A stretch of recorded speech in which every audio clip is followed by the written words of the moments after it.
Trump's stock market crash. Okay, today's date is the 7th of April. We've just come off the bat of two horrible days in the S&P 500 at the back end of last week. Thursday and Friday, the portfolio S&P 500 circa down 10% just over the course of those 2 days. Now, can it get worse? Yes, it can get a hell of a lot worse. Normally speaking, when we have something like this happen, it's a big systemic event, which is basically bringing the markets and the economy down. Think dot-com crisis, financial crisis 2008, COVID 2020, even the sell-off a couple of years ago.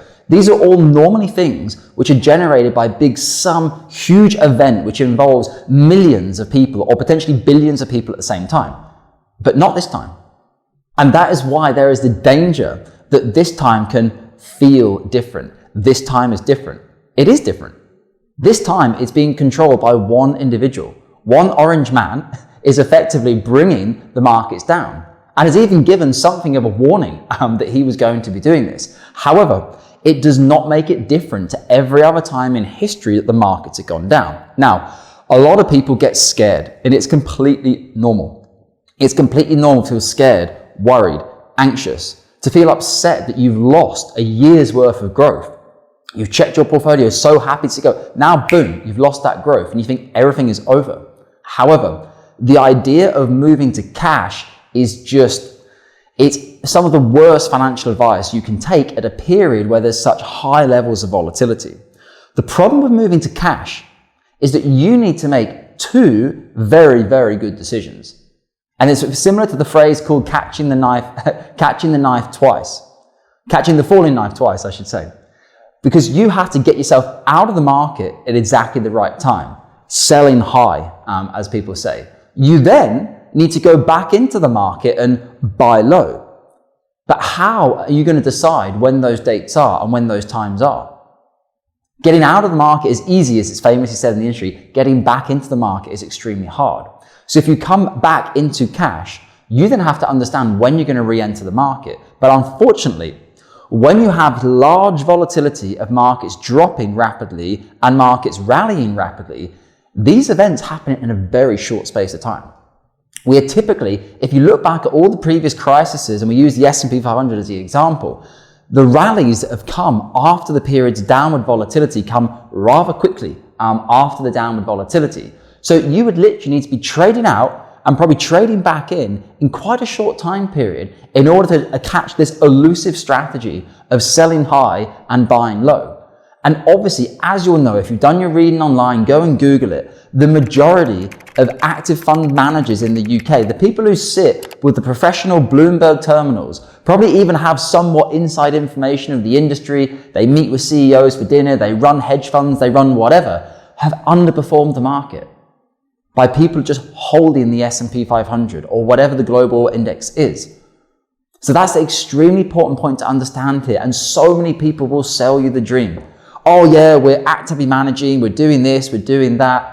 It's not, in my opinion, of all the evidence I've seen over the past decades of investing experience, or decades of investing knowledge, I have 15 years experience in the industry, it is not those who are actively trading the market who are outperforming the indexes. It is the opposite way around. It is the people who are making passive investment allocation decisions. Now, I even have to be careful when I say passive. So for example, the only way to really be 100% passive would be to have one MSCI World Fund in your portfolio. Then you are geographically split across the global sectors without taking an active play on any of them. Obviously with the US being the largest of those stock markets. So it's really important at times like this. And people don't realize that investing in the stock market is easy. We all love the sound of it, right? Oh yeah, I've got money invested in the stock market. You look at the advice report, you look at the 5-year return of your portfolio, balanced portfolio, possibly 50% return over the course of 5 years. And people say, wow, amazing, that's what I want. But what it hides is the level of volatility that goes on within achieving that 50%. And this is why, in this day and age, having 24/7 online access to financial accounts as retail clients, I do not think it's positive. I think it's a massive negative. 5 years ago, 10 years ago, clients didn't have online access. You sent them the valuation statement, whatever it was, once a quarter, once a half a year, biannually or annually, whenever it is you're catching up with them. So clients only had the information when you shared it with them. And I genuinely think clients are better off. I think clients actually made more money as well. Because now we live in a day and age where clients have access to the valuation statements, and some clients, even though you tell them not to do it, they check it daily. It becomes part of their ritual. They wake up in the morning, they have their coffee, they check their portfolio. It's toxic behavior because you're not in control of the markets. You're not in control of your portfolio and whether it's going to go up or down.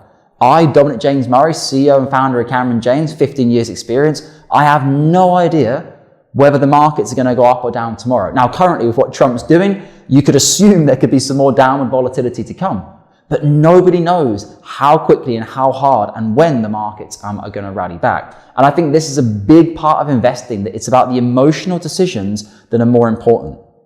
Never make decisions during large periods of volatility. I've seen very few clients over the course of the years make rational, calm decisions during periods of volatility. The only people I've actually seen make calm decisions is my clients who email me and say, Dominic, is it time yet? Dominic, when should I be considering to put more money into the stock market? Do you think it's now or do you think it's in a week's time? I've already had this email or WhatsApp from around 5 people over the course of the past 3 to 4 days. And that's my clients that really understand the markets. And it's generally speaking, these clients that will do better in the long run. Now, again, clients emailing me like that or messaging me like that, technically, that is timing the market, or they're attempting to try and time the market.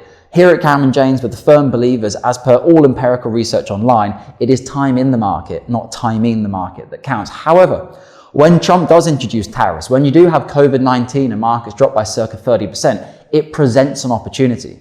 For your money that's already in the market, don't take it out into cash because you'll probably catching the falling knife twice, as I've already mentioned. But if you have cash sitting on the side, which hasn't suffered a loss, if you can get it into the equity market at minus 15, minus 20, minus 25, minus 30%, you are setting that capital up for a fantastic opportunity to grow. And also from a statistical perspective, I'm trying not to overload you with data today, but if you go back and do your own homework and research, I can sit here, I can put all the slides on the video, but it's actually more powerful if you go and do the research yourself. If you look back at all the biggest financial crashes over the course of the past 30 to 40 years, look at what the 5-year return has been following the lowest point of that downturn. You're looking at 70, 80, 90% return, typically speaking, over the past decades of following what you could refer to as recession or big corrections when we're having 20, 25, 30%, obviously more than a 10% of correction. But you understand that point that I'm getting here, and go and do your own homework and research. Because clients will only ever trust what they read and believe themselves. You can say whatever you want to clients, but they don't always listen. You have to go and do the reading research yourself to get to the point and to feel as comfortable and as calm as I do, as CEO of Cameron James, that selling down during periods of volatility is a bad idea. Now, don't get me wrong. Somebody could sell their portfolio down and then markets continue to go down for another week. And they say, great, I saved myself a 10% downside. But nearly always speaking, they will miss the upside. So you may have saved yourself the 10% downside, but if you haven't re-entered the market in time before there's the upside, it's pointless. And then you're actually just left on the substitute bench, waiting when to get back into the financial markets. And I've seen it happen before. When I was less experienced and I used to take on clients back in the day, some clients say, oh, I want to stay in cash. Now, 10 years ago, I didn't quite know how to handle that with them. And I'd say, right, okay, and I would kind of pander to it a little bit. I don't let clients do that now. It's empirically not the right thing to do. But those clients that would stay in cash, say, I'm waiting for markets to drop. I had one client who stayed in cash for 3 years. This was right at the start of my advisory career. I would never allow this to happen now, or I would do my best to stop it from happening. But they just couldn't get back into the market because the markets rallied and the markets came back, which is not what they predicted. And they're sitting there in cash, getting very low levels of return on their cash fixed account, as opposed to the equity markets, which have a global long-term trend towards 10% a year.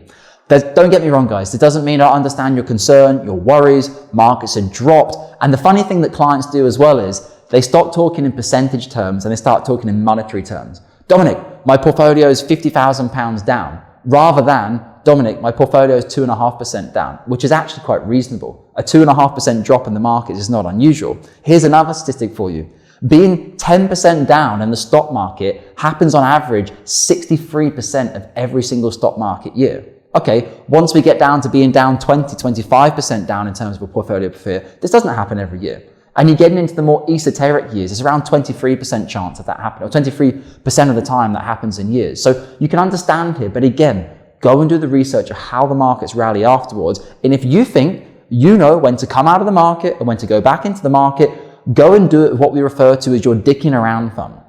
The dicking around fund, we call it at Cameron James, is we will do our portfolio theory and advice on your larger pension assets, but go and have a fund.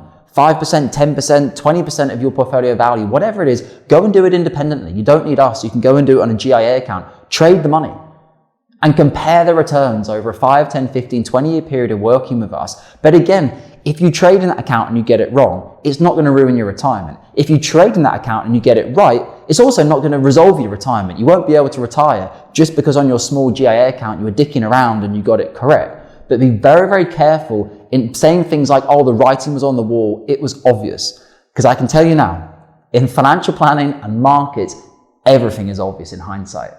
Things are not obvious in the moment. And today, as we sit on the 7th of April, whilst we can say further downside volatility could be obvious because Trump's just getting going and he's not planning to stop, what's not obvious is how quickly it could snap back.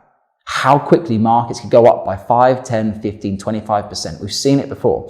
Here at Cameron James, I always tell the story. March 2020, the world was losing it. I was actually on annual leave and holiday in India. I almost had to cancel my annual leave because clients were just, well, the whole world was very, very scared. But look at January 2021. No clients at Cameron James sold down their portfolios to cash. By January 2021, all their portfolios were at or above the levels of March 2020. Can you imagine that statistic of how far the drawdown was in March 2020, but how quickly the markets rallied again afterwards? So it's a very recent lesson that we've had. And also, we have to remember, this isn't just about Trump. This is also about currency. This isn't just markets dropping. You know, when we previously had volatility a couple of years ago in the markets, GBP investors were somewhat protected from it. This time, GBP has increased in value against US dollar by circa 8% at the moment. So that is also having a double impact for GBP investors when the S&P 500 is tanking because of what Trump is doing. By the time you add currency on top of this, it's compounding the losses that are showing up on your account. Now, trying to time the markets, nigh on impossible. The majority of active managers get it wrong. Trying to time the markets and trying to time currency, if you can do that, you can go and set up a financial advisory firm and you will be $1 billion company within 5 years, because nobody out there has managed to confidently do that on an ongoing basis and get returns for clients.